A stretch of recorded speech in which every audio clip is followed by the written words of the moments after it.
What is going on, everybody? It's JT here with JT Invests in You, and we have a great show. Of course, we got the gang together today. We've got David over at Crypto4Change. We've got C. Will over at the Passive Income Network. For What's those of you good? that are watching, throw your chats down in the chat. Let us know what you want us to discuss, what questions you want answered, and so forth. We're gonna keep this one pretty short. C. Will's got a little bit of a time limit, but yeah, let's make it happen. What are you guys seeing out there? What's going on, everybody? Oh, what's good? From East Denver, I feel like there was a lot of big announcements that we had coming up the last week. So obviously, I've been bullish. I've been buying. I posted a few of my buys on Twitter, over the past few weeks. But I still have quite a bit of money. I'm waiting to see if we dip down, and if Algorand dips a bit lower, I'm gonna scoop up some. Hopefully under maybe 80 cents. I don't know. We'll see. Yeah, I picked up more algos. Like I'm saying, I'm kind of exclusively Algoranding for a little while until we get a lot of more clarity in the ecosystem with some of these tokens. Right. But it looks like Yieldly, just off the top, coming a little strong. They have put all those staking pools on there, and I feel like it's good that they followed up on their words. And some of those tokens I researched are pretty solid. Yeah, I've actually, they got they put out the list of the ones I guess that'll be coming next week. There'll be 5 more. I don't own, but maybe a little bit of one of them. It's actually one of the community coins, Knee Coin, which is like a cat version, I guess you could say, of the Inu stuff.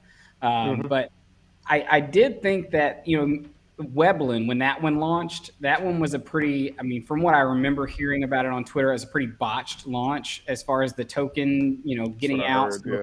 But then I did a little bit of research and looked on their website. That one actually seemed pretty cool, just as an idea. Now I still haven't done all the due diligence on the team and doing all that dive on them, but just the idea of what they're bringing is pretty cool. Obviously, they're not one of the community coins. They're just so I think that it shows that they're actually building something that's not just trying to get people to kind of gather around mentality and whatnot. But Yeah. I'm actually interested to see what are you guys doing when it comes to yieldly staking. I've been just adding most of mine into the liquidity pools on Tinyman and then earning the most yieldly that I can each day. That's smart. Yep. That's pretty much what I've been doing.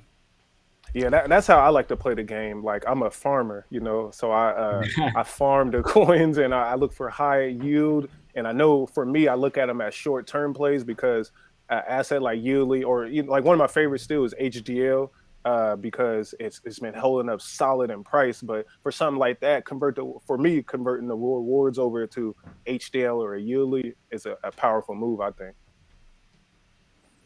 Yeah, What about I you, agree. I JT? mean, I really haven't been doing too much except for really just farming rewards, as you guys said. And I've got Yieldly in about 2 different pools, and then I've just been farming my stable coins over at AlgoFi and growing that cash position. And honestly, one of the great things about one of the staking rewards on AlgoFi is I'm also rewarded Algorand, so I'm slowly building that Algorand position too. I haven't done any buying honestly in probably 2 or 3 weeks. I'm trying to pull up a chart right now, but for some reason the screen share won't happen right now. But yeah, I haven't done any buying over the last 2 or 3 weeks. I'd like to start buying again soon, but I'm not confident that we're done seeing the pain. So I've been holding off. Trying to time that bottom. So let me ask you this, because I remember back when Yieldly first launched, obviously everyone was super excited. It was the first DeFi platform on Algorand. Prices were, at least when I found it, which was very close to when it launched. You were looking at 0.006, 0.005, and now we're at 0.007.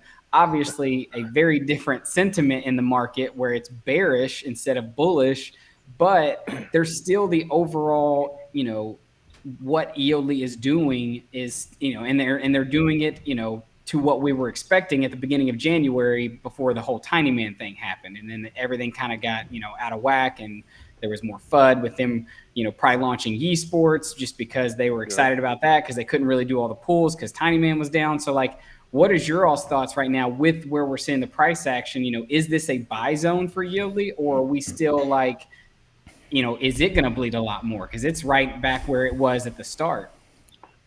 Me personally, I think the bleeding it will stop, but I don't think that we're gonna get what we thought was gonna happen, like a 1 cent yieldly or something like that. I feel like it might be around this bottom little range for a while. Um, that's my opinion. Yeah, and something to consider, even though we are getting back to those original prices, we are still far away from the original market cap. And that's partially Mm. because a lot more tokens are in circulation than when Yieldly started because of all the rewards that Yieldly has given out. Um, so, I mean, I'm not convinced that we can't inch closer to that original market cap, which would mean a lower price token. Oh Um, yeah. How espe- much? Let's see. How much of the market or how much of the supply is out there right now? a good amount at this point. I'm not sure the exact amount. Let me see Let's if I can see. find it real quick. Yeah, Yearly is definitely interesting, and it still doesn't have much competition. Well, I looked at Algo Stake, so if y'all got an opinion on that, let me know. But in terms of getting a yield on your coin on Algorand, I still almost don't see nothing better. I like Algo 5, but it's still smaller yields in terms of stable coin. Well, So I Tiny think it Chart still says has. it's 99.99% circulating supply is out. Oh yeah, Tiny Charts is wrong on That's that though. wrong. Yeah, Yeah, that's got to be I wrong. wish it Yeah, was. yeah, Well, if it was, then they'd have no more tokens to give out in That's rewards. probably So true. there's But you then we also had, don't wish that. then they start talking about that burn that we I saw mentioning with It's four and a half billion are out right now, according to CoinGecko, and they get their information right from Yieldly. There's actually a so link so that they got 10 billions of total, if I'm correct. yeah, so almost yeah, 50%. yeah, 45% circulating. I forget what they started out at. I wonder if this will show it. Let's see. It was something small like 8%, maybe even less. Yeah, it was a $10 million market cap July, late July when they launched, and we are at 35 million right now. So we're, So it we're did still 3x, we're still but three and it a half diluted. x the market cap. Yeah, but that's because of the dilution. Yeah. Exactly, Hmm. exactly. But Yep. that Yeah. also still Okay. put it, it's still keeping it in in a good range to start accumulating as the months go on, especially if we're still bullish that, Yieldly could still see, which is what I was saying at the beginning of the year before, a lot of the FUD and a lot of stuff we've seen happen was I was expecting Yieldly to be at 10 cents by the end of this year. Now, Yeah. obviously, Yeah. a lot of that's going to depend upon, I feel like, the overall Algorand ecosystem. But with what we just saw at ETH Denver, with the big grant given out to bridge to Ethereum, and with the whole idea of state proofs and just a lot more volume starting to flow into the Algorand ecosystem, just with the other DeFi platforms that are coming up, like I still think it can happen. It's just the overall market, I feel like, could weigh on some of these smaller, layer ones with their, with them growing as fast. I think, I still think to see that we're going to have to see the big run of, we'd have to see Bitcoin flip and start running to, close to new all-time highs, I feel like. Yeah. When you mentioned C3 protocol, that one, the $10 million grant is a game changer because it does put Algorand in that Polygon position now where we could become a layer two. And that's where it's got to be where our volume Yeah. will actually come from. Not from new users. New users will come, but I'm thinking the Ethereum is where everybody's focus should be. And Algorand is smart for doing that.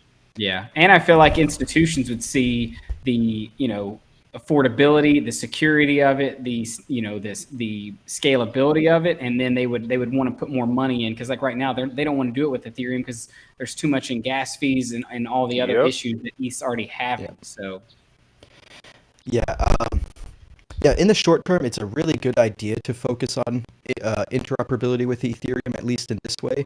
Um, in the long run, I'm not entirely sure if it matters too much. I mean, at least the idea of porting liquidity over from Ethereum, just because, like in the short term, it'll be great because obviously there's liquidity out there. But if you compare the amount of liquidity that's in the real world versus Ethereum, it really doesn't Yep. matter.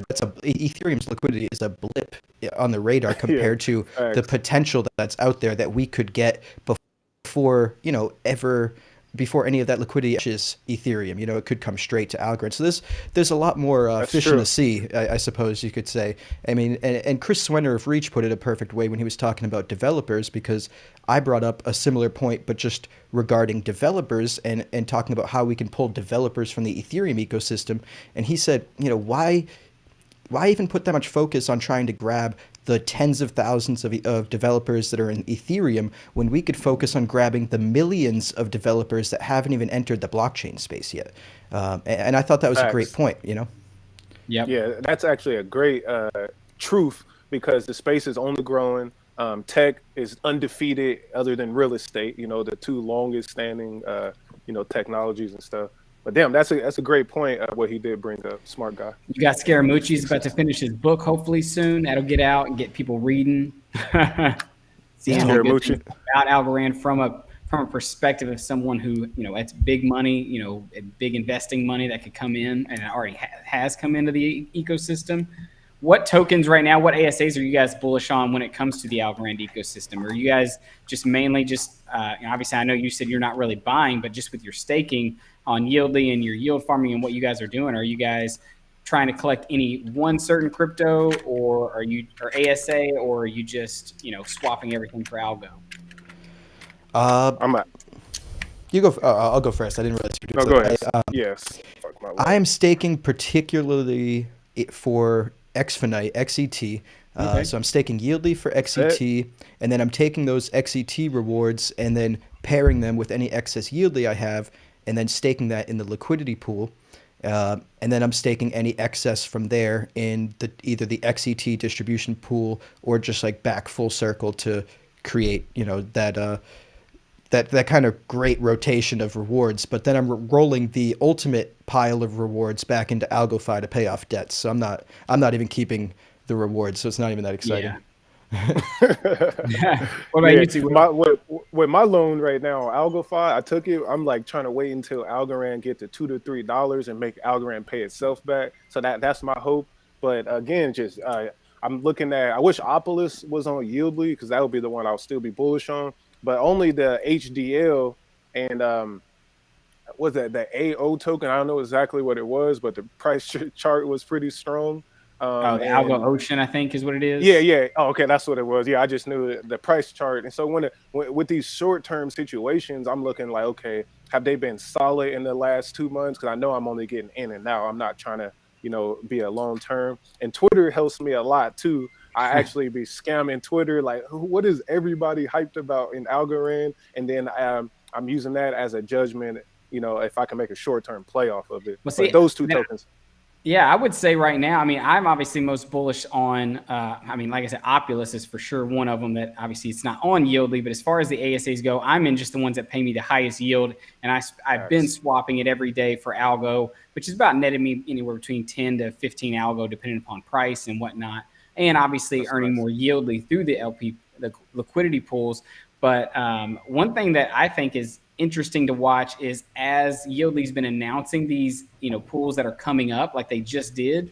I think over this next week, you could already start to swap for some of those now, getting ready for hopefully the pop to come. Now, obviously, the market could be red and it might not come, but if the market stays where it's been with these things launching their pools, we've seen a decent pop, whether it be 20% to 50%, and some of them I've even seen north of 100% when they get listed on Yieldly. Oh yeah. I want to pivot because I made a video about the Para wallet, the Algorand wallet. What's y'all take on that one and how you feel? And did you do the upgrade? I have upgraded it. I don't really use I don't use the Algorand wallet as much though. I use the MyAlgo wallet for most of mine. And so that, I think it's awesome. I love the whole, the new CEO of the Algorand Foundation. I like the idea of getting more marketing and making it more appealing. And I think that just the looks of it, the aesthetics of it are way better. I'm excited for the whole NFT stuff where you'll be able to see the NFTs instead of it just being like an ID and whatnot in your wallet. Yes. So I think that's really cool. And so, yeah, I'm bullish on it. I just don't use that wallet as much as right now my Algo wallet. Yeah, I haven't upgraded yet. I've done a little bit of research on it. I certainly like it. I think more wallets should come out because, we only have just a couple of options, and, a couple of options is never good. Always competition is Nope. good, but I do like that they have NFT integration on their roadmap, as well as, some people are concerned that it might pose a little bit of competitive threat to DeFi because they're looking to add in-app trading to Tinyman, Hmm. which I guess could be to some degree. But if you look at DeFi's roadmap, I mean, they're looking to integrate with every DEX on Algorand, not just Tinyman. They're looking to integrate with all of the bridges that pop up. I've heard, word through their Discord that they're trying to also incorporate various like staking and yield farming pools, and literally be the one-stop app where you just go to the app and you can put tokens in a Yieldly pool, you can put tokens in a AlgoFi pool, you could borrow from it, you can trade from any DEX that you want. So like that is the intention of the app. So I'm not too concerned that Parrot is going to take the competitive edge there. But even if it does, competition is good. It's only going to make the stronger survive and innovate even more. So Facts. things Yes. will only be better in the long run with the competition. So I'm not too worried about that. Yeah. I agree with all those points, and I'm hyped. Because again, if you use was it MetaMask or Crypto.com DeFi wallet or something of that nature, they have all these integrations built in where you do never have to leave your phone app, and you can trade, swap, invest, stake, look at NFTs. So Yeah. for Pair Wallet to do that, I think that just helps with the mass adoption because then it looks similar to Ethereum. It has all of those same elements. And Yeah. smart thing too, I looked at my phone. They're the only app that I have that's all yellow, so it's good for the eyes. You can swipe through your phone and like it stands out. So they kind of also remind me of possibly the Walmart logo. I think that's what it Oh was. yeah, dude, I, I'm can- I not can see That's what sure. you're Yeah, funny. saying there. yeah. So I think even the branding design was smart because I use yellow on all my promotion and stuff. Um, Yeah. yeah, That's really yeah. funny. But that's some other things. I didn't even What else? consider. What else y'all Oh, got? You got any news from ETH Denver? I didn't get to news. make it. I had to cancel due to a family emergency, but I was Yeah, supposed to be out there. dude, I really wish I was able to make it there, but I unfortunately did not get there. I thought about posting an update when they were showing how cold it was waiting in line because that day I was in the pool and it was like 87 degrees here. So Yeah, I did same for not go. me. Right? Yeah, I Oh didn't man. go, and I'm kind of fine that I didn't go. I would be interested to see like how much of because I know that's a ETH conference and in whatnot for the developers. I'm excited to hear the Recoup and his kind of tell all about what he experienced there because I'd like to know how big was Algorand promoted there, like how many people were maybe how many developers, how many Mm. just enthusiasts and investors maybe just learned about Algorand and they didn't or it wasn't on their radar before. So that's going to be something I'm excited to see coming out of it is just, and especially with the grant. I think that was the big news that got dropped was the, The grant, the big grant to 10 bridge million. Algorand and ETH. So, I'm excited to see how adoption goes from here. Do you know how long ETH Denver is? I do not. I thought it was just I like think a it's week. over this weekend, like on the 20th. Yeah. It's Okay, like yeah, a Tuesday to Wednesday or Saturday, I think. because I thought it was at least like 5 to 7 days long. So I think there's plenty more to come out, but also, I mean, Algo Ranch is just 2 days. That was their event. It was 2 days. oh I yep, Okay, think their that's you, their great. thing. I've seen a lot of updates on yeah. the Algo Ranch. Because I know ETH Denver themselves, they're not like publicly airing anything yet because obviously, people paid money to view it virtually. And same thing, like Algorand couldn't post a lot of their things publicly because of that. They were able to post some things, but not everything. So I do suspect that once ETH Denver's over, we'll see a lot more information piling out. And I'd love to have like a really concise write up of everything I missed because I have not been able to keep up with it whatsoever. No, no. Yeah, it seems like, again, kind of remind me of Decipher. Though there was the most exciting thing is that C3 $10 million grant, but we also know C3 doesn't have a fully working product, so they can't give us any demos or anything Not yet. in Not that yet. I nature. Yeah, mean, not they yet. did show us like a week or two ago them performing a trade through MetaMask that did interact with both Algorand and Ethereum, which was pretty dope. And I do plan on having them on the show. I'm in contacts with both of them right now to hopefully have them on the show over the next couple of weeks as we get closer to their product coming out. So I'm super excited about that because I'd love to learn more personally. The only question I see real quick, just so we can get to it, we see one question right here, Vesta Equity. I feel like I could answer this pretty well because Michael Carpentier was actually he's the CEO of Vesta First Equity. One on your channel, right? He was the first dude to come on my channel. To give me a shot when my channel was small. The sound quality was still bad, all that. But he's actually coming on a Twitter space that this girl Sarah and I are hosting on Monday. We've been hosting Twitter spaces every Monday. I don't know if you guys joined, but if not, you guys definitely should. But yeah, he's coming on our Twitter space on Monday. It's a really interesting project because unlike Lofty AI, which is tokenizing entire properties for you to invest in, Vesta Equity is tokenizing home equity, which is, for those that don't know, home equity is essentially, say you buy a house for $400,000, you get a mortgage for $400,000, and then you pay it off, and your house is now worth like, $500,000, but your mortgage is only down to $200,000. Now you have $300,000 of equity built up into that house, and typically what homeowners do to access that equity if they need it is take out a line of credit known as a HELOC, or a home equity line of credit. And this is obviously a form of debt that they have to pay back, and the collateral is the house. So essentially, if you don't pay it back, they can put a lien up against your house. So what Vesta Equity is doing is allowing homeowners to tokenize that home equity and sell it to investors and access that money in that equity without going into debt because they sold it instead of put it up as collateral to borrow against.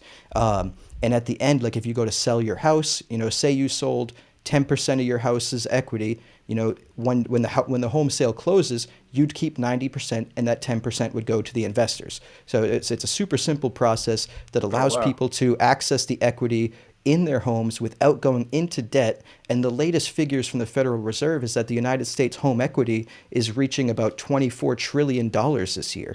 So it's a really huge market, and it's a really, really interesting way for, like I said, for homeowners to access their home equity, but also for investors to create a more personalized real estate portfolio. Yeah. And imagine as this whole ecosystem continues to expand, like we see, Vesta Equity and we see Lofty AI, imagine as more and more and more companies come online and start building these D apps, and you see more money start flowing into and more assets flowing into Algorand's ecosystem. That's how the total volume is going to really start to blow off. And we're going to see, that's when we say, I've seen people put comments, what's a realistic market cap, or what's a realistic price for Algo in the future. And some people think it's hard to believe of, Algorand reaching 1 trillion because that's, Bitcoin, it was so big for Bitcoin, it to hit 1 trillion.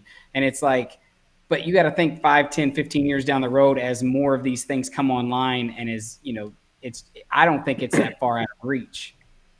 No. When you say 5 to 10 years, it's not all the institutional investors are the ones that's going to help, boost it up, because we give all our money to the institutions and they're going to give it to Algorand and a full cycle. Go ahead, JT.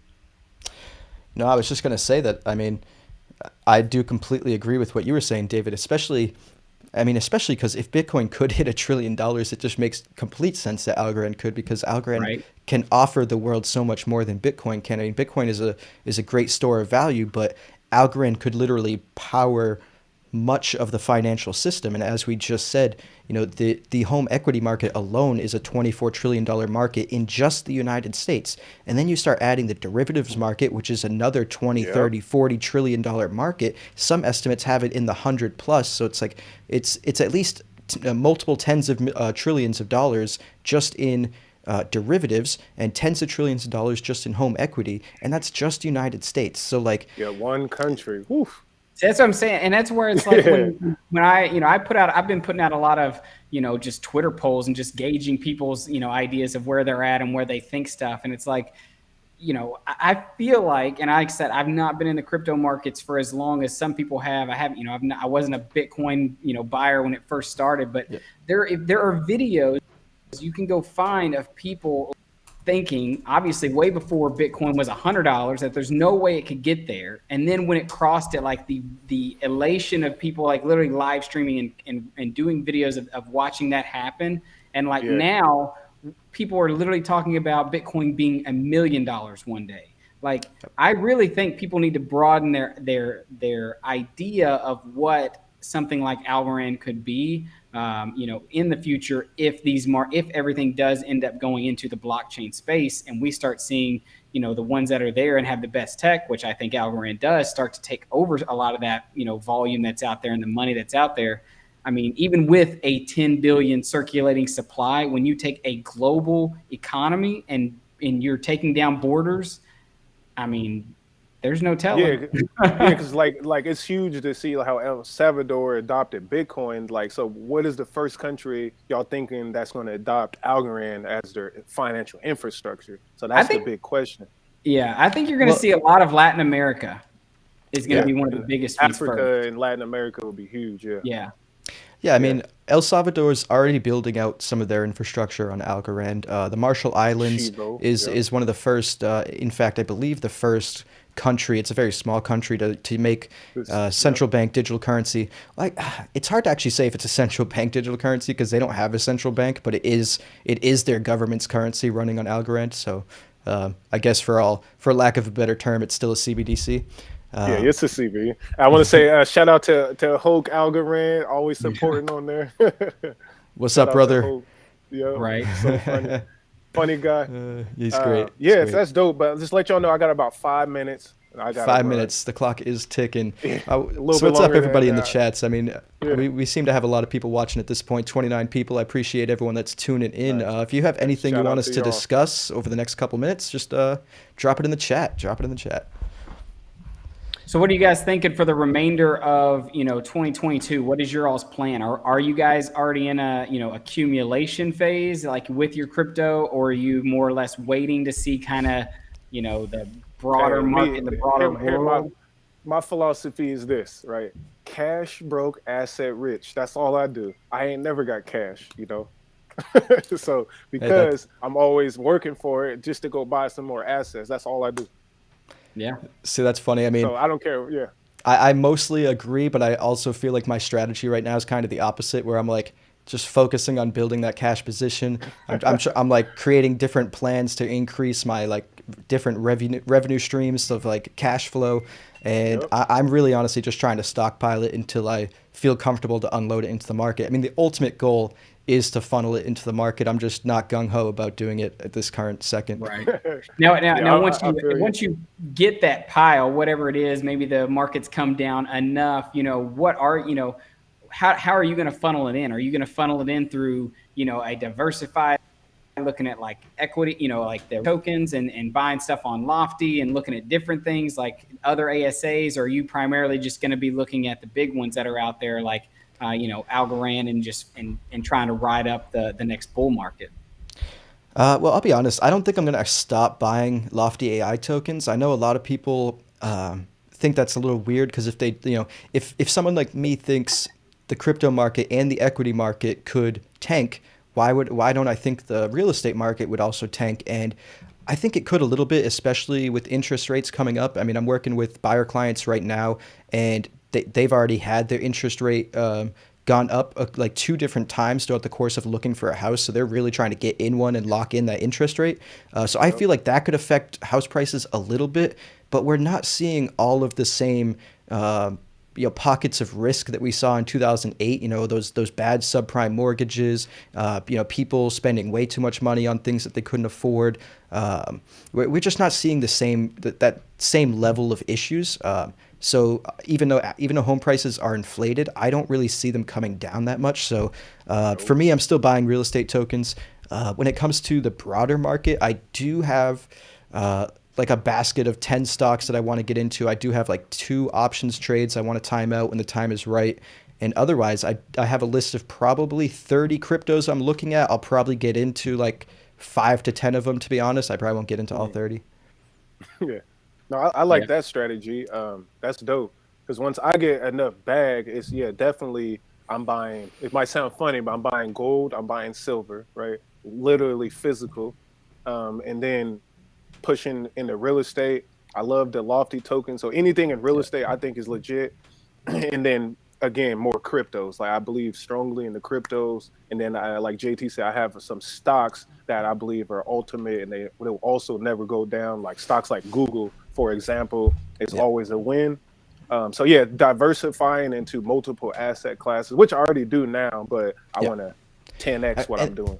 And don't get me wrong, I think the crypto market is going to outperform everything over the next like 10, 20 years. However, the equities market and the real estate market is much more assured. You know, the crypto market is still very, very risky. We are all still just speculating that we're everything VC capitalists, venture capitalists, basically. We're basically, yeah, exactly. We're just speculating that everything is going to run on blockchain. There's no need to speculate that companies are going to be, you know, selling stocks in the future, and that real estate is going to exist and become even more of a hot commodity as the population grows and there becomes less and less land to live on. So, I'm looking into water too. Water investments, like we seeing water wars that are going to be coming eventually. It's good to diversify, but not too much. Also, like obviously, I mean, Warren Buffett has said it the best a couple times, I believe. But diversification, in his words, I mean, I'm not going to get the quote exact, but essentially, diversification or over diversification is for those that, you know, don't know any better. It's to protect against ignorance, as he puts it. Yes. You know, if that's why I'm all in on crypto. Well, exactly. If you pick 3 or 4 great things that you put a lot of research into, and even if only 75% of them are winners, if you put the right amount of research into them and you have the right amount of conviction, like they're likely to be the big winners. They're not going to be just like the meme coin that you're crossing your fingers and hoping. It's going to be something that you are so sure of because you put the time and effort to understand how it's going to affect the future. Yep. Agreed. We've got Reworks asking a very interesting question here. JT, do you have any plans to interview Seb again? I would love to speak to Seb again, and I'll be honest and leak a little bit of a private conversation, I suppose. I mean, not too much. It wasn't with Seb, but I've been in contact with Yieldly about another issue that I didn't want to air out publicly because last time I got called out for creating FUD and all this nonsense. But so I tried to keep it private, and they're kind of giving me the runaround, and now they haven't answered me in a couple days. So I am thinking of soon making a video if they don't respond. But which I do think would kill my chances at an interview. I'll be honest with that. I feel like I've had a few people say that Seb would be willing to come on my channel and talk, and I've even had some of the other projects that are out there, reaching out and trying to schedule stuff. But some of it's just like, and this kind of goes just to the froth that's in the market, and a lot of the now everybody wants to have the whole team doxxed and do all this, someone do all this research to bring it all to light. But it's like even then, even when you really think you have something and it's a good project, you really don't know if their intentions are bad. You could have a good team with a good idea, but bad intentions. And that's where I've I'm not giving so many people so much airtime because, I'm not giving I'm not making my channel just their platform so that they can sound off and attract, people who maybe don't know and aren't going to go do their own research and are just going to watch the video and think, oh, this is a great idea. I'm going to jump headfirst into it. Yep. And then boom, they can't handle the volatility. They sell and then they're out money. So, that's the biggest thing that I think I've seen, and I'm being more cautious of when it comes to what I want to put out on my channel and tell people. Yeah, that's the double-edged sword of the I really like the interviews I've been doing. I've learned a lot, but it is the double-edged sword of that because I do also have that thought. I'm like, I don't want people to think everything I host on my channel is like a green light to go invest in the project. Right. A lot of the times I am just curious about it and wish to learn more. It doesn't mean I'm investing in it or planning to invest in it. In fact, I am not invested in almost every project that's come on my channel. Granted, it's because some of them aren't even out yet. But that's how I feel about with like NFTs because I'm into them and I do have people on my channel. I'm about to do a giveaway later today for Pixel Lobster. Shout out to him. But at the same time, I don't be buying them.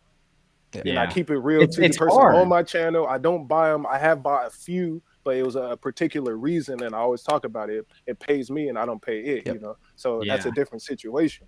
And I'll be that's honest, why I've had like shady-ish like crypto coins hit me up and like try to get on my show.